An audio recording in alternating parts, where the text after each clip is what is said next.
সর্বপ্রথম মহিয়ান গরিয়ান সর্বশক্তিমান দয়ালু দাতা মেহেরবান আল্লাহ পাকের দরবারে অসংখ্য অগণিত শুকরিয়া গুজার হচ্ছি যে আল্লাহ তাআলা আমাদেরকে দয়া করে মায়া করে বাছাই করে পবিত্র জুমার দিন জুমার নামাজ আদায় করার উদ্দেশ্যে মসজিদে আসার এবং বসার সুযোগ করে দিয়েছেন, তৌফিক এনায়েত করেছেন। সকলেই জবান খুলে সেই আল্লাহ পাকের আলিশান দরবারে অবনত চিত্তে আকাশ বাতাস প্রকম্পিত করে সমস্বরে একযোগে কালিমাতু শুকর আদায় করছি। পড়ুন আলহামদুলিল্লাহ। লাখো কোটি দরুদ ও সালাম তার চেয়ে অনেক অনেক বেশি বিশ্ব সভার সভাপতি সরওয়ার কায়নাত ইমামুন নবিয়্যিন ওয়াল মুরসালিন সাইয়্যিদুল কাউনাইন ওয়াস সাকলাইন নবিয়্যুনা ওয়া হাবিবুনা ওয়া শাফিউনা মুহাম্মাদুর রাসূলুল্লাহ সাল্লাল্লাহু আলাইহি ওয়াসাল্লামের সূরাতুল ফাতিহা একটি আয়াত আমরা সর্বদাই তেলাওয়াত করি, ইয়্যাকা না'বুদু ওয়া ইয়্যাকা নাস্তাঈন। আমরা আপনারই ইবাদত করি। We worship only for you and we want help only from you. আমরা একমাত্র আপনারই ইবাদত করি এবং আপনার কাছেই সাহায্য কামনা করি, সাহায্য চাই। এখানে তাফসীর ইবনে কাসির দুইটা বিষয়কে তুলে ধরেছেন যে একমাত্র আপনার ইবাদত করি, এর দ্বারা বোঝানো হয় যে এর মধ্যে কোনো শিরক নাই, অর্থাৎ শুধুমাত্র কেবলমাত্র আপনার সন্তুষ্টির জন্য ইবাদত করি, অন্য কোনো উদ্দেশ্যে না। এবং ইবাদতটা শুধু আপনার জন্যই। ইবাদত যখন আল্লাহ ছাড়া অন্য কারো হবে তখন সেটা কি? শিরক। তো এই জন্য এখানে আমরা মাহফিলে মুকদ্দাম করা হয়েছে, অর্থ হলো যে আপনারই ইবাদত করি, অন্য কারো জন্য, কারো সন্তুষ্টির জন্য বা কাউকে খুশি করার জন্য কোনো ইবাদত আমরা করি না। আমরা সিজদা দেই কাকে সন্তুষ্ট করার জন্য? আল্লাহকে। এই জন্য শুধুমাত্র আল্লাহকে সন্তুষ্ট করার জন্য আমরা সিজদা দেই, একমাত্র আল্লাহকে সন্তুষ্ট করার জন্য। এই জন্য আমাদের কপাল এবং নাক এই মসজিদের এই ফ্লোরের মধ্যে লেগে যায়, মাটির সাথে লেগে যায়। এই কারণে সিজদার মর্তবা আল্লাহ বাড়ায় দিয়েছেন। হাদিস শরীফ আছে, নবীজি বলেন, সাজদাতুন ওয়াহিদাতুন খায়রুম মিনাদ দুনিয়া ওয়া মা ফিহা। বান্দা যে মাথা নিচু করে আল্লাহকে সিজদা দেয়, কপাল এবং নাকটা ফ্লোরের সাথে লাগায়, মাটির সাথে লাগায় দেয়, এই একটা সিজদার মূল্য পৃথিবী এবং পৃথিবীতে যা কিছু আছে তার চাইতেও একটা সিজদার দাম আল্লাহর কাছে বেশি। বলেন তো এক রাকাতে কয়টা সিজদা দেই? দুইটা দেন না? তো প্রত্যেক রাকাতে দুইটা সিজদা দেই আমরা। একটা সিজদার এত মূল্য, কারণ সিজদাটা দেওয়া হয় কাকে সন্তুষ্ট করার জন্য? এখানে যদি আমি আগেই বলছি, যদি শিরক মিশ্রিত ইবাদত হয় তাহলে সব বরবাদ হয়ে যাবে। মনে রাখতে হবে ইবাদতটা একেবারে কমপ্লিটলি অনলি ফর আল্লাহ হতে হবে। এটাকে বলা হয় ইখলাস। ভাইরা আমার, এক রাকাতে আমরা দুইটা সিজদা দেই। এই সম্পর্কে হাদিস আছে বুখারী শরীফ, নবীজি বলেছেন, মান সাজাদা সাজদাতাইনি লা ইয়াসহু ফীহিমা গফারাল্লাহু মা তাকদ্দামা মিন যামবি। নবীজি বলেছেন, কোন বান্দা যখন আল্লাহকে সন্তুষ্ট করার জন্য দুইটা সিজদা দেয়, এই সিজদার মধ্যে কোনো ভুল ত্রুটি হতে পারবে না, শুধু আল্লাহর সন্তুষ্টির জন্য সিজদা দিবে। কোন নামাজ ফরজ না, ওয়াজিব না, সুন্নাত নফল, এটাও হাদিসে বলা হয় নাই। শুধু বলা হয়েছে দুইটা সিজদা যদি আল্লাহকে সন্তুষ্ট করার জন্য দেওয়া হয় এর মধ্যে কোনো ভুল হবে না। লা ইয়াসহু ফীহিমা, কোনো ভুল নাই। গফারাল্লাহু মা তাকদ্দামা মিন যামবি, দুইটা সিজদা কমপ্লিট হয়ে যাবে, আল্লাহ তাআলা ওই বান্দার পূর্বের সব গুনাহগুলো মাফ করে দিবেন। সব গুনাহ মাফ, শুধু দুইটা সিজদা। এখন বলেন তো যে আমরা এখন যে জুমার নামাজ পড়বো কয় রাকাত? ফরজ হলো 2 রাকাত। আগে আছে না, আবার পরে আছে না?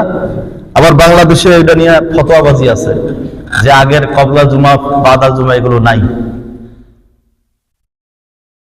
স্পষ্ট সহিহ হাদিস আছে, আব্দুল্লাহ ইবনে মাসউদ রাদিয়াল্লাহু আনহু বলেন যে আমরা রাসূল সাল্লাল্লাহু আলাইহি ওয়াসাল্লামের যুগে কুন্না নুসাল্লি ক্বাবলা জুমাতি আরবাআন ওয়া বাদাহা আরবাআন, আমরা জুমার পূর্বে 4 রাকাত সালাত আদায় করতাম, জুমার পরেও 4 রাকাত পড়তাম। এটা হাদিস দ্বারা সাব্যস্ত।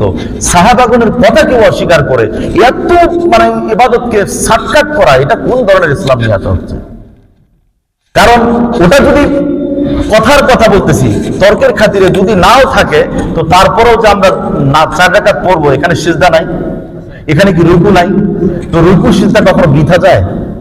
তো এই ধরনের কেন আজগবি ফতোয়াগুলো দেওয়া হচ্ছে? ভাইরা আমার, খবরদার। তো এই আমরা যে জুমার নামাজ পড়বো, একেবারে যদি আপনি নিরেট পড়েন তাও তো 4 রাকাত, 2 রাকাত পরে আবার 4 রাকাত, টোটাল কয় রাকাত হয়? তো এই 10 রাকাত একেবারে যদি 10 রাকাতও পড়েন, নফল বাদ দিলাম, অতিরিক্ত বাদ দিলাম, 10 রাকাতও যদি পড়েন, তারপরও আপনি 20টা সিজদা আল্লাহকে দিচ্ছেন। আর আল্লাহ হাবিব সাল্লাল্লাহু আলাইহি ওয়াসাল্লাম গ্যারান্টি দিলেন যে 2টা সিজদা যদি কবুল হয়ে যায় তো ওই লোকের পূর্বের একটা গুনাহ থাকে না, সব আল্লাহ মাফ করে। ভাইরা আমার,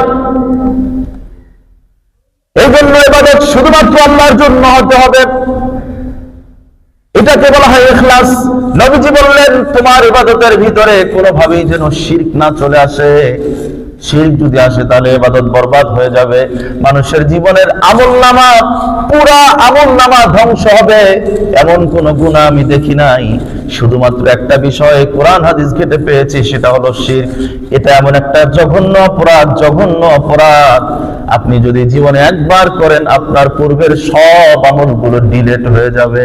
নাউজুবিল্লাহ, মারাত্মক অপরাধ। এই জন্য লোকমান আলাইহিস সালাম ওনার সন্তানকে তিনি উপদেশ দিয়েছিলেন 10টা।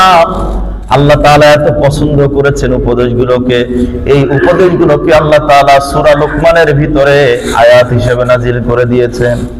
এই উপদেশগুলোর ভিতরে প্রথমটাই ছিল ইয়া বুনাইয়া লা তুশরিক বিল্লাহ ইন্নাশ শিরকা লাযুলমুন আযীম।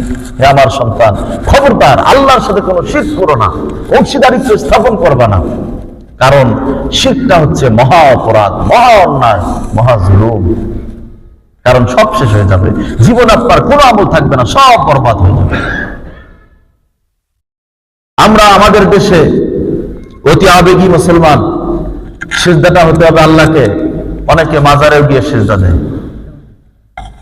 বলেন তো, সিজদা যদি মাজারে দেয় ঈমান থাকবে? সিজদা হতে হবে শুধুমাত্র কাকে? আল্লাহকে। তো এত আবেগ যে মনে করে আল্লাহর ওলি, তো ওনাকেও সিজদা দেয়, বোঝেও না যে সিজদা পাওয়ার মালিক তো মানুষ না, একমাত্র আল্লাহ। খবরদার এই ধরনের কোন কাজ, এবং কথার মাধ্যমেও অনেক সময় বলে যে উনি সিঙ্গাপুর গিয়েছিল চিকিৎসার জন্য, উনি যদি সিঙ্গাপুর না যাইতো অথবা সিঙ্গাপুরের অমুক ডাক্তার যদি ওনার চিকিৎসা না করতো উনি বাঁচতো না। এই কথাগুলো বলাও এক ধরনের শিরক, যদিও তা শিরকে আকবার নয়, ঈমান যাবে না। তবে এই কথাগুলো বলা উচিত নয় মুসলমানের। বলতে হবে যে সিঙ্গাপুর গিয়েছিল, সেখানে চিকিৎসা হয়েছে, আল্লাহ তাআলা ওনাকে সুস্থ করেছে। এইভাবে বলতে হবে কথাগুলো, যে আমি সার দিয়েছি, পানি দিয়েছি, অনেক কিছু দিয়েছি, এই জন্য এবার ধান বেশি হয়েছে, এটা বলা যাবে? বলতে হবে আমি চেষ্টা করেছি, সার পানি যা দিয়েছি, আমার আল্লাহ তাআলা ফসল বাড়ায় দিয়েছে। মানে সব কিছুর মধ্যে মুসলমানদের একটা কথাই থাকবে, আমাকে যা দেওয়ার, আমার যা কিছু দেন, আমি পৃথিবীতে বেঁচে আছি আমার আল্লাহর রহমতে, সুতরাং আমি আমার এমন কোনো কথা বলবো না যেই কথাটাই আমার আল্লাহ অসন্তুষ্ট হয়ে যাবে। একটু ছোট্ট কথার কারণে আল্লাহ তাআলা অনেক সময় অসন্তুষ্ট হয়ে যান। আপনি ভাবতেও পারবেন না যে এরকম, এটা তো আল্লাহ প্রকাশ করবেন না, এখন তো বুঝবেন না, কিয়ামতে দেখবেন যে আমলনামায় এমন একটা কথা বলে ফেলছেন আপনি, আল্লাহ মারাত্মক অসন্তুষ্ট হয়ে গেছে আপনার উপরে, আপনি জানেনও না। মুসা আলাইহিস সালাম উনি বনি ইসরায়েলের লোকদের মাঝে আলোচনা করতেছেন, কথা বলছেন, হঠাৎ করে একজন দাঁড়ায় বললেন, হুজুর এই যুগের মধ্যে সবচাইতে জ্ঞানী ওয়াইজ ম্যান কে, সবচাইতে মেধাবী মানুষকে? তো উনি চিন্তা করলেন, আমি যেহেতু এই যুগের নবী এবং রাসূল, তাওরাত ওনার উপরে নাজিল হয়েছে, তো উনি বললেন আমি, মানে বুঝাইতে চাইলেন যে এই যুগে যেহেতু নবী রাসূল আমি, তো আমার উপরে আর জ্ঞানী কে হবে? আল্লাহ তাআলা এই কথাটুকুই পছন্দ করলেন না, যে না না এটা হতে পারে না। কারণ বলা উচিত ছিল, যদি আল্লাহ, এক অ্যান্সার হবে যে আল্লাহ তাআলাই ভালো জানেন, নাম্বার 2 হলো যদি আল্লাহ চাহেন তো হয়তোবা আল্লাহ আমাকে জ্ঞানী করতে পারেন, অর্থাৎ আল্লাহর উপরে ছেড়ে দিয়ে বলেন নাই, এতটুকু পথে আল্লাহ মাইন্ড করে সঙ্গে সঙ্গে বললেন, মুসা তোমার চাইতেও জ্ঞানী লোক পৃথিবীতে আছে, তুমি তার কাছে গিয়ে জ্ঞান শিক্ষা করো। সুবহানাল্লাহ বলে। ওই যে বললাম ছোট্ট একটা কথার কারণে ওনাকে খিজির আলাইহিস সালামের কাছে পাঠায়া ওনাকে বুঝাইয়া দিলেন যে তোমার চাইতেও জ্ঞানী লোক পৃথিবীতে আছে। এই জন্য কোন কথার কারণে, কতটুকু সেন্টেন্সের কারণে, একটা ওয়ার্ডের কারণে আল্লাহ আপনার উপর রাগ হয়ে যাবেন। এই জন্য কথাগুলো আমরা বলবো যেন কোনোভাবে কথার মধ্যে শিরক না আসে, শিরকের গন্ধ না আসে, তাহলে সব বরবাদ হয়ে যাবে। ইন্নাল্লাহা লা ইয়াগফিরু আন ইউশরাকা বিহি ওয়া ইয়াগফিরু মা দুনা যালিকা লিমান ইয়াশা। আল্লাহ সব গুনাহ মাফ করবেন, কিন্তু শিরকের গুনাহ আল্লাহ মাফ করবেন না। মারাত্মক গুনাহ এটা।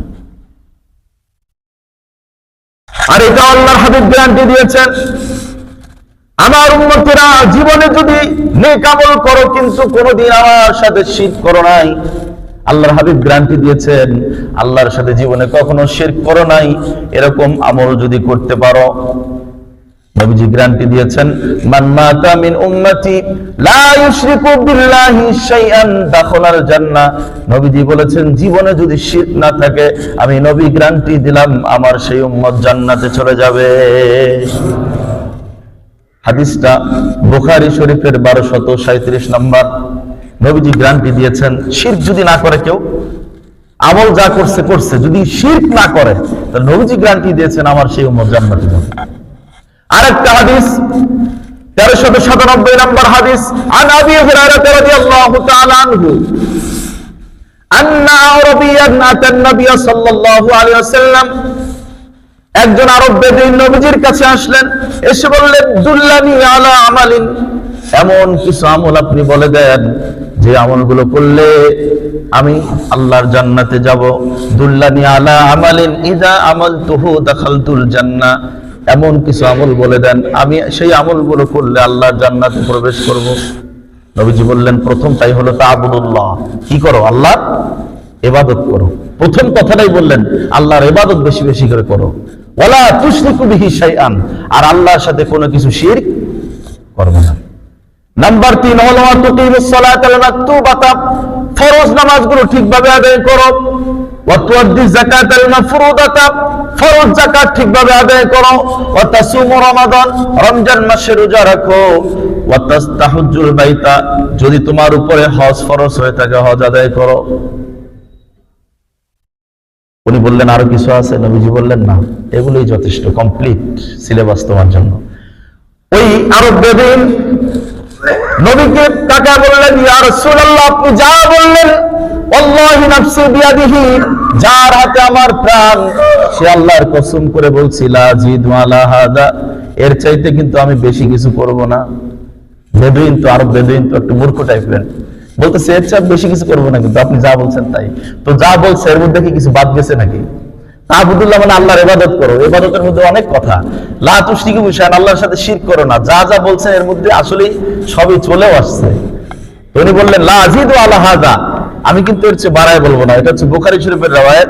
মুসলিম শরীফে আবার আছে যে লা আযীদু আলা হাযা ওয়ালা আনকুসু, আমি এটার চেয়ে বাড়ায়াও করব না, কমায়াও করব না। ফালাম্মা ওয়াল্লা, লোকটি যখন এই কথা বলে চলে যাচ্ছেন, নবীজি সাহাবাগণকে তাকায় বললেন যে যে ব্যক্তি চায় দুনিমান সাররাহু ওয়া ইয়ানজুরা রাজুলুম মিন আহলিল জান্নাহ ফালইয়ানজুর ইলা হাযা, যে ব্যক্তি দুনিয়ায় বসে জান্নাতি কোন মানুষকে দেখতে চায় সে যেন এই লোকটার দিকে তাকায়। আর একটু জোরে বলেন সুবহানাল্লাহ। অর্থাৎ ইবাদত যা পারেন করবেন, শিরক করা যাবে না, এটা মাথায় রাখবেন, শিরক করবেন না। এই জন্য আল্লাহ রাসূল সাল্লাল্লাহু আলাইহি ওয়াসাল্লাম প্রথম দুইটা বলছেন তা'বুদুল্লাহ ওয়ালা তুশরিকু বিহি শাইআন, ইবাদত করবা কিন্তু শিরক করবা না আল্লাহর সাথে, কোনোভাবেই না, কথার দ্বারা না, কাজের দ্বারা না। কেউ ফেরে না খালি হাতে খাজারে তোর দরবারে। আচ্ছা, খাজা আসলে কি দিতে পারে? আমরা খাজা মঈনুদ্দিন চিশতি রাহমাতুল্লাহ আলাইহি সহ হক্কানি যত ওলিয়া উলিয়া কেরাম, আমরা কারো বিরোধী নয়, বরং আমরা তাদেরকে শ্রদ্ধা করি, সম্মান করি। কিন্তু এই ধরনের কথা যখন বলা হবে তখন তো প্রশ্ন আসে যে খাজা কি আসলে আমাকে কিছু দিতে পারবে? তো খাজার যখন প্রয়োজন হয়েছে তখন উনি হাত উঠায় কার কাছে চেয়েছেন? তো উনি যখন আল্লাহর কাছে চাইলেন, তো আমি আবার ওনার কাছে চাবো কেন? উনি যে আল্লাহর কাছে চাইলেন আমি তো তার কাছেই চাবো, ঠিক কিনা বলে? তো এটা বুঝবেন না। এই যে কথাগুলো বলা হয়, এই আচরণগুলো করা হয়, এগুলো বাদ দিতে হবে জীবন থেকে। একেবারেই নির্ভেজাল আমল করবেন, ইবাদত করবেন শুধুমাত্র আমার আল্লাহর জন্য। আর এই কথাটি আপনি প্রতিনিয়ত নামাজের মধ্যে আল্লাহকে এটাই জানায় দেন, ইয়াকা না'বুদু, আমরা একমাত্র আপনারই ইবাদত করি, অন্য কারো না। কিন্তু কাজটা যদি উল্টা হয়, নামাজে বলতেছেন একটা, বের হয়ে যদি আরেকটা হয়, কথার মধ্যে বৈপরীত্য হয়ে গেল, এটা হবে না। আপনাকে আপনি যা বলছেন নামাজে তাই করতে হবে। তাহলে প্রথম কথা হচ্ছে তাফসীর ইবনে কাসিরের কথা, যে এর দ্বারা বোঝানো হয় শিরক করা যাবে না, ইবাদতটা শুধু আল্লাহর জন্য করতে হবে। নাম্বার 2 হলো মানুষ দেখানো কোনো আমল করা যাবে না। অর্থাৎ এখানে আল্লাহ আপনার জন্য ইবাদত করছি মানে হচ্ছে লোক দেখানো না, মানুষকে দেখানোর জন্য না, মানুষকে বলার জন্য না, মানুষকে শোনানোর জন্য না, শুধুমাত্র আপনার সন্তুষ্টির জন্যই করছে। এটাকে মানুষ দেখানোর জন্য যে ইবাদত গুলো করা হয় এটাকে বলা হয় রিয়া। কি বলা হয়? এই রিয়াটাও এক প্রকার শিরক, মানুষ দেখানোর জন্য ইবাদত করা। ইউরাউনান নাসা ওয়ালা ইয়াযকুরুনাল্লাহা ইল্লা কলিলা। আল্লাহ তাআলা বলছেন তারা মানুষকে দেখানোর জন্য ইবাদত করে, একেবারেই অল্প অল্প ইবাদত ছাড়া তারা কিছুই করে না। অর্থাৎ তারা শুধুমাত্র মানুষ দেখানোর জন্য এটা কামনা করে। দেখা গেল যে মেয়ের বিয়ে দিতে হবে, এর আগে নামাজ পড়ে নাই, তো মানুষ এসে জিজ্ঞাসা করে মেয়ের বাপ নামাজ পড়ে কিনা, এখন ওই নামাজে আসছে। আসলে উদ্দেশ্য হলো মেয়েটার খালি কোনো মতে বিয়ে হয়ে যায়, তা উনি কি ভালোভাবে নামাজ পড়তেছে? অর্থাৎ ওনার উদ্দেশ্য কি ভালো? প্রত্যেকটা কাজ আপনি কোন নিয়তে করছেন, কোন ইবাদতটা কোন নিয়তে কোন উদ্দেশ্য করছেন, কেউ না জানলে জানেন কে? এটা এই যে একমাত্র শুধুমাত্র আল্লাহর জন্য যে আমলগুলো করা হয় এটাকে আরবিতে ইখলাস বলে, একনিষ্ঠতা বলে। আল্লাহর হাবিব সাল্লাল্লাহু আলাইহি সাল্লাম, ওনার কাছে জিবরাইল আলাইহিস সালাম আসলেন, বললেন তাখবিরনি আনিল ইহসান, আপনি আমাকে জানায় দেন ইহসান কি, আল্লাহর জন্য কমপ্লিট ইবাদত করার সিস্টেমটা কি? নবীজি বললেন আনতাবুদাল্লাহা কাআন্নাকা তারাহু, মুসলিম শরীফের হাদিস, তুমি আল্লাহর ইবাদত এমন ভাবে করো যেন মনে করছো তুমি আল্লাহকে দেখেই ইবাদত করছো। আমি আল্লাহকে দেখে দেখে ইবাদত করছি। ফাইন লাম তাকুন তারাহু ফাইন্নাহু ইয়ারাক, আর যদি তুমি আল্লাহকে দেখতে না পারো, সেরকম ঈমান না হয়, তাহলে মনে করো আল্লাহ তোমাকে দেখছেন। দুইটার একটা। ফার্স্ট ক্লাস মুসলিম যারা, তারা ইবাদত করবে এইভাবে মনে করবে যে আল্লাহ আমাকে দেখছেন, কারণ পৃথিবীর এমন কোন স্থান নাই যেখানে আমার আল্লাহর সিসিটিভির আওতার বাহিরে আছে। আছে এরকম স্থান? নাই। সব জায়গায় আমরা যেহেতু, তো আমি যখন নামাজে দাঁড়াইলাম আমাকে মনে করতে হবে আল্লাহ আমাকে দেখছেন। আমি যখন অন্য কোনো আমল করছি আমাকে মনে করতে হবে আল্লাহ আমাকে দেখছেন। আমি যখন ঘুষের টাকাটা নিতেছি তখনও মনে করতে হবে আল্লাহ আমাকে দেখতেছেন। অর্থাৎ আপনি ভালো কাজ করবেন সেটা যেমন আল্লাহ দেখেন, তো আপনি অন্যায়টা করবেন ওটা দেখবে না। চাঁদাবাজি করলে ওটা কি আল্লাহ দেখবে না? সবই তো আল্লাহ দেখেন, খালি ভালোটা দেখবেন নাকি? ভাইরা আমার, এই জন্য মনে করতে হবে যে সমস্ত কাজগুলো আমার আল্লাহ দেখেন। আর ইবাদত করতে হবে এইভাবে। ফার্স্ট ক্লাস মুসলিম যারা, তারা আমল করবে এইভাবে যে আল্লাহ আমাকে, আমি আনতাবুদাল্লাহা কাআন্নাকা তারাহু, যে আমি আল্লাহকে দেখে দেখে আমল করছি। আর সেকেন্ড ক্লাস যারা, ওরা বলবে যে না আমি দেখি না, আল্লাহ আমাকে দেখছেন। দুইটা দুই ধরনের। ব্যাপারটা হলো যারা ফার্স্ট ক্লাস মুসলিম এরা আমল করবে শুধু আল্লাহর সন্তুষ্টি অর্জনের জন্য। আর সেকেন্ড ক্লাস মুসলিম যারা, এরা ইবাদত করবে জান্নাত পাওয়ার জন্য। এখন বলবেন জান্নাত চাও কি অপরাধ? না, আল্লাহর হাবিব সাল্লাল্লাহু আলাইহি ওয়াসাল্লাম শিখায় দিয়েছেন ইযা সাআলতুমুল্লাহা ফাসআলুহুল ফিরদাউস, তুমি যখন আল্লাহর কাছে মুনাজাত করবে, জান্নাত যখন কামনা করবে, তখন আল্লাহর কাছে জান্নাতুল ফিরদাউস কামনা করবে। সুতরাং জান্নাত চাওয়া অপরাধ না, চাইতে পারেন, কিন্তু মনে রাখতে হবে জান্নাত তো আমার আল্লাহর একটা সৃষ্টি মাত্র। তো আমি যদি আমার আল্লাহকে চাই, আল্লাহর সন্তুষ্টি চাই, তো জান্নাত চাওয়ার প্রয়োজনটা কি? আল্লাহ যদি আমার হয়ে যায় তো জান্নাত তো অটোমেটিক হয়ে যাবে, ঠিক না? তাহলে আমরা জান্নাত চাবো নাকি আল্লাহকে চাবো? এই কথাটাই তো আমরা বলি ইয়াকা না'বুদু, আমরা আপনার জন্য ইবাদত করি, আপনার জন্যই, অন্য কোনো কিছু পাওয়ার জন্য না, অন্য কিছু ভয় না। আমরা জান্নাতকে ভয় করি না, জান্নাতকেও চাই না, আমরা শুধু তোমাকেই চাই, তোমার সন্তুষ্টিই চাই। এর নামই হচ্ছে ইয়াকা না'বুদু। এই কথাটা আমরা আরো এক জায়গায় বলি, বেতরের নামাজে তৃতীয় রাকাতে দোয়া কুনুত আছে না নাই? ওখানে কিন্তু আমরা বলি আল্লাহুম্মা ইয়াকা না'বুদু ওয়া লাকা নুসাল্লি, যে আমরা আপনারই ইবাদত করি আর আপনার জন্যই নামাজ আদায় করি। কুল ইন্না সলাতি ওয়া নুসুকি ওয়া মাহইয়ায়া ওয়া মামাতি লিল্লাহি রাব্বিল আলামিন, বলুন আমার নামাজ, আমার রোজা, আমার কুরবানি, আমার হজ, আমার এভরিথিং অনলি ফর ইউ, সব কিছু একমাত্র আপনার সন্তুষ্টির জন্যই, আমার জন্য কিছুই না। কারণ আমার জন্য কি, আমার জন্য আসলে কিছু আছে এটা বলার সুযোগও নাই। আছে নাকি?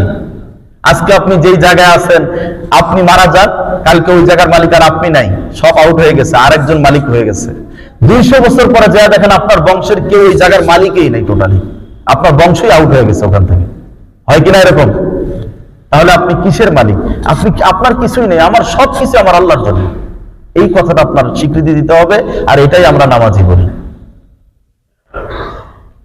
وَمَا أُمِرُوا إِلَّا لِيَعْبُدُوا اللَّهَ مُخْلِصِينَ لَهُ الدِّينَ। সূরা বাইয়িনা আল্লাহ বলেন, তাদেরকে আদেশ করা হয় নাই, এটাই মাত্র আদেশ করা হয়েছে তারা আল্লাহর ইবাদত করবে মুখলিসিন, ইখলাসের সাথে, শুধু আল্লাহর সন্তুষ্টির জন্য। আপনি নামাজ পড়েন, আল্লাহকেই শুধু জানান। আপনি কোরআন তেলাওয়াত করেন, কাউকে শোনানোর দরকার নাই, বলার দরকার নাই। যদি মনে করেন আপনার পরিচিত কাউকে বললে সে ইবাদতের হয়তোবা আপনার কাছে জানতে চায়, অথবা বললে সে ইবাদতের প্রতি আগ্রহী হবে, তাকে বলতে পারেন, কিন্তু নিজে উইলিংলি নিজের আমলের কথাগুলো মানুষের কাছে বলবেন না। অহংকার চলে আসতে পারে, যখন অহংকার আসবে তখন আপনার আমল শেষ। এই ভুলটা করা যাবে না। আর আপনি যখন আমল করবেন মনে করতে হবে এটা আমি শুধুমাত্র আমার আল্লাহর জন্য করছি, অন্য কোনো কিছুর জন্য নয়। পরের অংশটা হলো ওয়া ইয়াকা নাস্তাইন, আমরা শুধুমাত্র আপনার কাছে আপনার সাহায্যই কামনা করি। মুমিন ব্যক্তি সব কিছুতে, বিপদে আপদে যা হোক না কেন, যত বড় মুসিবত হোক না কেন, সাহায্য চাবে কার কাছে? এটা আমার আল্লাহর শিখানো। সূরা বাকারা আল্লাহ রাব্বুল আলামিন বলেন, ইয়া আইয়ুহাল্লাযীনা আমানু ইসতাঈনু বিস-সাবরি ওয়াস-সালাহ ইন্নাল্লাহা মা'আস-সাবিরিন। আবার আল্লাহ বলেন, সাহায্য কামনা করো ধৈর্যের সাথে, বিস-সাবরি ওয়াস-সালাত, নামাজের মাধ্যমে। নামাজটা তো আমার আল্লাহর, সুতরাং আল্লাহ এটাই বোঝালেন সাহায্য আমার কাছেই চাও। সাহায্য চাওয়ার একমাত্র স্থান হলো আমার আল্লাহ, ঠিক না? অন্য কারো কাছে না। তাহলে বলবেন, হুজুর অনেক সময় তো চেয়ারম্যানের কাছে আমরা সাহায্য চাই, অথবা সরকারের কাছে সাহায্য কামনা করি। এই সাহায্য আসলে এর অর্থ নয়। এর অর্থ হলো, ব্যাপার হলো দুনিয়াতে চলার জন্য কিছু আসবাব উপকরণ কারো কাছে কিছু চাওয়া, এটা কোনো অপরাধের কিছু না। কিন্তু আপনি যখন মৌলিকভাবে আপনার কোনো গুরুত্বপূর্ণ কোনো জিনিসগুলো চাচ্ছেন, তখনও আবার এই যে কথাটা বললাম, আপনি যে সরকারের কাছে অথবা কারো কাছে কিছু কামনা করবেন, এই ব্যাপারেও হাদিস আসছে যে এই কামনা করার আগে উচিত হলো সর্বপ্রথম আমার আল্লাহকে জানানো যে আল্লাহ আমার এইটা প্রয়োজন, আমি আপনার ওই বান্দার কাছে যাচ্ছি, আপনি ওর উসিলায় আমার এই বিষয়টা সমাধান করে দিন। এটাই নিয়ম। অর্থাৎ চাওয়া পাওয়াটা আল্লাহর কাছে ছেড়ে দিবেন সর্বদা। এটা দুইটা বিষয়। এক হচ্ছে যখন আপনি বলবেন আপনার কাছে আমি সাহায্য চাই, তখন এটাকে বলা হয় তাওয়াক্কুল। এটাকে কি বলে? অর্থাৎ একমাত্র ভরসা আপনার উপরেই করি, কারণ সাহায্য করার মালিক একমাত্র আল্লাহ। আপনি ছাড়া আর কেউ সাহায্য করতে পারবে না। নবীজি বলেছেন, ইযা সালতা, 2516 নম্বর হাদিস তিরমিজি শরীফের, আন আব্দুল্লাহ ইবনে আব্বাস রাদিয়াল্লাহু তাআলা আনহু قال قال رسول الله صلى الله عليه وسلم اذا سالت فاسال الله واذا استعنت فاستعن بالله। যখন তুমি কিছু চাবে আল্লাহর কাছে চাবে, সাহায্য চাইলেও আমার আল্লাহর কাছে সাহায্য চাবে। এখন দেখেন পরের একটা গুরুত্বপূর্ণ অংশ, নবীজি বলেছেন, ওয়ালাম, জেনে রাখো, আন্নাল উম্মাতা, নিশ্চয়ই গোটা উম্মাত, গোটা জাতীয় যদি ইজতিমাত একত্র হয়, আইয়াং ফাউকা বিশাইইন, কোন জিনিসের ক্ষেত্রে আপনাকে উপকার করবে, লাম ইয়ানফাউকা, কোন উপকার করতে পারবে না, ইল্লা বিশাইইন ক্বাদ কাতাবাল্লাহু লাক, আল্লাহ আপনার জন্য যা লিখেছেন এর বাইরে গোটা উম্মত মিলেও আপনার কোনো উপকার করতে পারবে। খেয়াল করেন, কিন্তু এই জন্যই তো বলছে যে সাহায্য চাইলে আল্লাহর কাছে চাইতে হবে, পরিবর্তন উনি করতে পারবে। আর গোটা মানুষ সব মিলেও যদি বলে যে এটা করব, সব মানুষ একজোট হবে, তারপরে ওটা সম্ভব হবে না। আল্লাহ যদি কয় এটা করব না, পারবে? সম্ভব না। হাদিসে আসছে যে সব মানুষ যদি একত্র হয়ে বলে যে এই লোকটার উপকার করব, আল্লাহ যদি উপকার না করে, আল্লাহ যদি মানে ওর ভাগ্যটা না লিখে থাকে, আপনারা সবাই মিলে চেষ্টা করে দেখবেন, তাও দেখবেন যে ওর কিছুই করা সম্ভব না, উপকার করতে পারবেন না।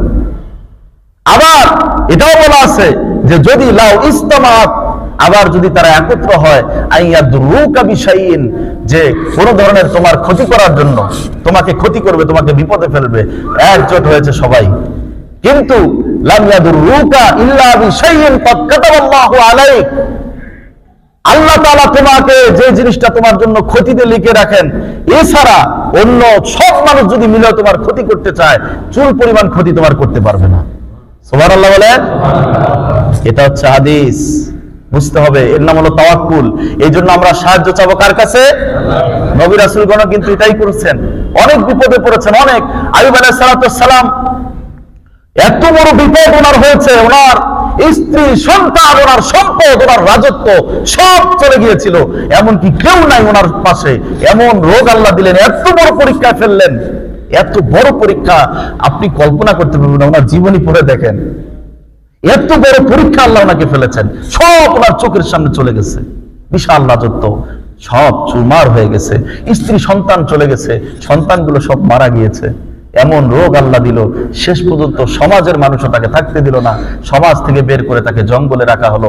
ওরা বলল এই রোগ যদি আমাদের মাঝেও থাকে তো আমাদেরও এই রোগ ধরার সম্ভাবনা আছে এবং দুর্গন্ধ ছুটছে, ওকে সরায়া দাও।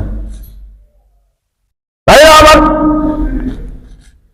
ইবলিস শয়তান নানাভাবে প্রলোভন দেখালো, আমি আপনাকে বুদ্ধি শিখায় দেই, আপনি এই কাজ করেন, আপনার একটা রোগও থাকবে না, ভালো হয়ে যাবে। আইয়ুব আলাইহিস সালাম জবাব দিলেন, ইবলিসে, এর চাইতেও বড় কোন পরীক্ষা যদি আমার জীবনে আসে, এর চাইতেও বড় কোন রোগও যদি আমার আল্লাহ আমাকে দেন, আমি আইয়ুব একটি বারের জন্য আল্লাহ ছাড়া কারো কাছে সাহায্য চাবো না। জঙ্গলে চলে গেলেন, কেউ নেই পাশে, শুধুমাত্র একজন স্ত্রী রহিমা, উনি তাকে ছেড়ে চলে যান নাই, ওনাকে খিদমত করেন, পাশে থাকেন। আইয়ুব আলাইহিস সালাম একদিন মনটা নরম করে চোখ থেকে পানি পড়ছে, বললেন, রহিমারে, সবাই চলে গেল, সন্তানগুলো মারা গেল, স্ত্রীও তো ছিল, তারাও চলে গেল, তুমি কেন আছো? তুমিও চলে যাও। আমি কাউকে চাই না, দুনিয়ার কারো সাহায্য চাই না। সেই আইয়ুবকে আল্লাহ এত বড় রোগ দিয়েছেন, আমি জঙ্গলেই পড়ে থাকবো, আমার বিশ্বাস আমার আল্লাহ তাআলা আমাকে হেফাজত করবেন। এই মুহূর্তেও আমার এত বিপদেও আমার আল্লাহর সাহায্য ছাড়া আমি কারো সাহায্য চাই না। এটা মনে রাখবেন। এখন রহিমা বলতেছেন যে আপনাকে দেখাশোনা করবে কে এই অবস্থায়? উনি বলতেছেন আমার আল্লাহই করবে। তো আপনাকে খাওয়াই দিবে কে? আপনার তো মারাত্মক রোগ। উনি বললেন না না, আমি এই অবস্থায় ছেড়ে যাব না, কারণ আপনি তো একজন নবী, আর আমি আপনার স্ত্রী, আমি আল্লাহর কাছে কি জবাব দেবো আমি আমার স্বামীকে রেখে গেলে? উনিও ভালো ছিলেন। এইভাবে একদিন দুই দিন নয়, অনেক বড় রোগ, গায়ের মধ্যে পোকা ধরে গেছে। এই পোকাগুলো আস্তে আস্তে উঠে আস্তে আস্তে গা থেকে যখন জিহ্বার দিকে উঠলো, শুধুমাত্র সেই সময় তিনি আল্লাহর কাছে ওই সময় শুধু দোয়া করেছিলেন, শুধু বলেছিলেন, আল্লাহ, এতদিন পর্যন্ত আমি আপনার কাছে কিছুই বলি নাই, বরং গা থেকে যখন পোকাগুলো গা থেকে ওনাকে দংশন করে আঘাত করে যখন নেমে যাচ্ছিল, উনি ধরে ধরে আবার গায়ে উঠায়া দিয়ে বলে, আমার আল্লাহ তো পরীক্ষা নিতে চায় আমি আইয়ুব আল্লাহর উপরে তাওয়াক্কুল করি কিনা, ভরসা করি কিনা। তোমরা কেন যাও, যত মনে চায় কামড়াও, আমি আইয়ুব ব্যথা পাই না। কিন্তু যখন এই রোগটা উপরে উঠতে যখন একটি পোকামাকড় মুখে ধরার পর যখন জিহ্বার কাছে চলে গেল, এই সময় শুধু উনি আল্লাহর কাছে দোয়া করলেন, রব্বি আন্নী মাসানিয়াদ-দুররু ওয়া আনতা আরহামুর রাহিমিন।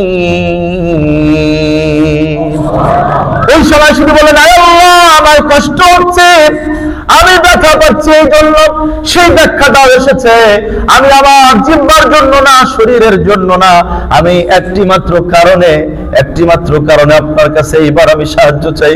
এর আগে আমি সবগুলো ধৈর্য ধরেছি, এই জায়গাটায় শুধু আপনার কাছে একটা কথা বলি, গো আল্লাহ, আমার জিহ্বাটা একটু ভালো রাখেন, পোকামাকড় গুলো যেন আমার জিহ্বাটা নষ্ট না করে, কারণ প্রতিনিয়ত আমি আমার মুখ দিয়ে আপনার জিকির আজকার করি, আমি তো আল্লাহ বলে ডাকি। আমার জিহ্বাটাও যদি নষ্ট হয়ে যায়, আমার আল্লাহকে আমি আল্লাহ বলে কেমনে ডাকবো?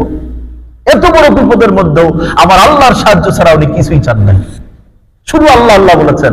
18 বছর পার হয়ে গেছে। কত বছর বলেন তো? এইরকম পরীক্ষায় আমরা যদি পড়ি তো 1 মাসও থাকতে পারবো? পুরো সমাজ থেকে আলাদা, সব আলাদা। এমনকি উনি শুধু আলাদা না, উনি বাদশা ছিলেন, সেখান থেকে আজকে জঙ্গলের মধ্যে ওনাকে থাকতে হচ্ছে। একটা মানুষও যায় না, শুধু ওনার স্ত্রী ছাড়া কেউ নাই। তারপর আবার আল্লাহকে বলেন নাই, সাহায্য কারোর কাছে চান নাই, শুধু আমার আল্লাহর দিকে তাকাইছিলেন যে আল্লাহ যদি এইভাবে আমি মারাও যাই, তারপরও আমি কারোর কাছে সাহায্য চাবো না। ইয়াকা না'বুদু ওয়া ইয়াকা, এটাই আমরা নামাজে বলি, ইদা ইস্তাআনতা ফাস্তাইন বিল্লাহ, যখন সাহায্য চাবে আল্লাহর কাছেই সাহায্য চাও। 18 বছর পার হয়ে গেল। 18 বছর যখন কমপ্লিট হয়ে গেল, বিবি রহিমা এমন একটা অবস্থা হয়েছে, ওনার স্ত্রীকে, ওনার স্বামীকে দেখাশোনার জন্য, খাবার দাবারের জন্য এমন একটা উপায় হয়েছিল, বাধ্য হয়ে মানুষের বাসায় তিনি কাজ করতে যাইতেন। কি খাওয়াবেন এই জন্য বাড়িতে কাজ করে, মানুষের বাসায় কাজ করে যে খাবারটুকু পাইতেন সেটা এনে স্বামীকে খাওয়াই দিতেন। একদিন বাইরে চলে গেছেন, আসার পর উনি যখন বাইরে গেছেন, 18 বছর যখন কমপ্লিট হয়ে গেল, ফাস্তাজাবনা লাহু ওয়া নাজ্জাইনাহু মিনাল গাম্মি ওয়া কাযালিকা নুজিল মুমিনিন। আমার আল্লাহ বলেন, আমার আইয়ুব এত বিপদে পড়েছে, এত সমস্যায় পড়েছে, আমি আল্লাহ ছাড়া কারো সাহায্য চাই নাই, জবান থেকে মুখ থেকে শুধু আল্লাহ আল্লাহ ছিল। এই জন্য আল্লাহ 18 বছর কমপ্লিট যখন হয়ে গেল, আল্লাহ পাক বললেন ফাস্তাজাবনা লাহু, আমি এইবার আইয়ুবের ডাকটা শুনলাম। কারণ যেই বান্দারা শুধুমাত্র আল্লাহর কাছে সাহায্য চায়, ওই ডাকে সাড়া দেন কে? এই জন্য সাহায্য চাবেন আল্লাহর কাছে, মানুষের কাছে না। যত বড় বিপদ হোক না কেন, একা ঘরে যায় নামাজ বিছায়া 2 রাকাত সালাত আদায় করেন, সালাতুল হাজাত আদায় করেন, চোখের পানি ছেড়ে দেন, আমার আল্লাহর কাছে মুনাজাত করেন, যত বড় বিপদ হোক না কেন উদ্ধার করে নেবেন কে? ভাইরা আমার, 18 বছর হয়ে গেল, বিবি রহিমা আসবেন, তার আগেই জিবরাইল আলাইহিস সালাম এইবার হাজির হয়েছে। ওই যে আল্লাহ বললেন দোয়া কবুল করেছি, আমার পরীক্ষা পাশ করেছে আইয়ুব। জিবরাইল আলাইহিস সালাম, এইবার আল্লাহ বলেন জিবরাইল, যাও যাও যাও, আর আমি আইয়ুবকে কষ্ট দিতে চাই না, আর কষ্ট দেব না। তাকে গিয়ে গোসল করায় দাও, জান্নাতি পানি দিয়ে গোসল করায় দাও, তাকে জান্নাতি পোশাক পরায় দাও। আবার আমি আইয়ুবের হারানো যা কিছু ছিল সব আমি আল্লাহ আবার তাকে ফিরাইয়া দেব। বিবি রহিমা বাইরে চলে গেছেন, আর উনি জঙ্গলের মধ্যে। এমন সময় হঠাৎ করে জিবরাইল আলাইহিস সালাম এসে হাজির। পাশে এসে বললেন, আমি জিবরাইল আলাইহিস সালাম। ওগো আল্লাহর নবী, এত ধৈর্য আল্লাহ আপনাকে দিয়েছেন, এত বড় মুসিবত, এত বড় সমস্যা, আল্লাহ ছাড়া আপনি কারো সাহায্য নেন নাই। এই জন্য আল্লাহ খুশি হয়ে গেছেন, আল্লাহ আপনার দোয়া মঞ্জুর করেছেন, কবুল করেছেন। এই বলে তিনি পায়ে একটা জোরে পা দিয়ে আঘাত করলেন, সঙ্গে সঙ্গে মাটি ফেটে মাটির ভিতর থেকে পানি বের হলো, পানির ফোয়ারা।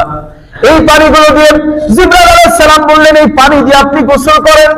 গোসল করার সঙ্গে সঙ্গে ওনার গায়ের মধ্যে যতগুলো ঘা ছিল, রোগ ছিল, সঙ্গে সঙ্গে আল্লাহ তাআলা এটাকে পরিষ্কার করে দিলেন। স্কিনটা, চামড়াটা একেবারে আবার আগের মতো হয়ে গেল। শুধু তাই না, তাফসীরের কিতাবে লেখা আছে, ওনার চেহারাটা আবার সেই যে 18 বছর আগে আল্লাহ তাআলা ঘুরায় দিয়া, 18 বছর আগে যেমন চেহারা ছিল, যুবক চেহারা, খুব সুন্দর অ্যাট্রাকটিভ ফেস, অ্যাট্রাকটিভ লুক ওনার চেহারার মধ্যে ছিল, আল্লাহ তাআলা সেই যুবক চেহারা আবার ওনাকে বানায় দিলেন, আবার চমৎকার চেহারা হয়ে গেল। আবার জিবরাইল আলাইহিস সালাম জান্নাতের পোশাক ওনাকে পরায় দিলেন। এইবার রহিমা উনি যখন ফিরে আসলেন, আসার পরে যেই জায়গায় ওনার স্বামী থাকার কথা, ওখানে খুঁজে দেখে স্বামী নাই। গেল কোথায়? কিরে ব্যাপার কি, বাঘে খাইলো নাকি? জঙ্গল তো, বাঘে খাইলো না, কোনো ক্ষতি হলো? উনি চোখ থেকে পানি পড়ছে, চিন্তা করতেছেন, ওখানে ঘুরতেছেন, হাঁটতেছেন, হঠাৎ করে চোখ পড়লো যে একটু দূরে দুইজন পুরুষ দেখা যায়, জিবরাইল আলাইহিস সালাম তখন ছিল। তো উনি আবার ভাবলেন যে এই লোকগুলো কি আমার স্বামীর কোনো ক্ষতি করলো কিনা, যাচ্ছেন না, ওখানে ঘোরাঘুরি। একটু আগায় যখন গেলেন, যাওয়ার পর কাছাকাছি গিয়ে ওনার স্বামীকে চিনতে পারতেছেন না, কারণ ওনার স্বামী তো অসুস্থ ছিল, গায়ে রোগ ছিল, বয়স 18 বছর আকপিস, অনেক ফ্যাক্টর উনি চিনতে হচ্ছে, উনি ভয় পাচ্ছেন যে ব্যাপার কি, এটা কি হলো। হযরত আইয়ুব আলাইহিস সালাম উনি তো চিনতে পারলেন, বললেন রহিমা কেন এরকম করছো, আমাকে কি চেনো না? আইয়ুব আলাইহিস সালাম যখন এই কথা বললেন, উনি ভালো করে তাকায় দেখেন, একটু আস্তে আস্তে করে আগায় ওনার স্বামীর চেহারার দিকে তাকায় বললেন, তোমার চেহারা এত সুন্দর হলো কিভাবে, তোমার রোগ গেল কোথায়, আর তোমার গায়ে এত চমৎকার জামা কিভাবে আসলো? আইয়ুব আলাইহিস সালাম বললেন, রহিমা রে, আমি যে আল্লাহর জন্য সবকিছু ছেড়েছি, আমি আল্লাহর জন্য এত ধৈর্য ধরলাম, আমার গায়ে পোকামাকড় কামড়াইল, সমাজের মানুষ আলাদা করে দিল, স্ত্রী সন্তান সব চলে গেল, কেউ আমার পাশে ছিল না, কিন্তু আমার পাশে আমার রব, আমার আল্লাহ ছিল। আমি একা ছিলাম না, প্রতিনিয়ত আমি আল্লাহ আল্লাহ বলে আমার আল্লাহকে ডেকেছি। এই জন্য ইউনূস আলাইহিস সালাম মাছের পেটে থাকা অবস্থায় একটা দোয়া বারবার বলেছেন, লা ইলাহা ইল্লা আনতা সুবহানাকা ইন্নী কুনতু মিনাজ জালিমিন।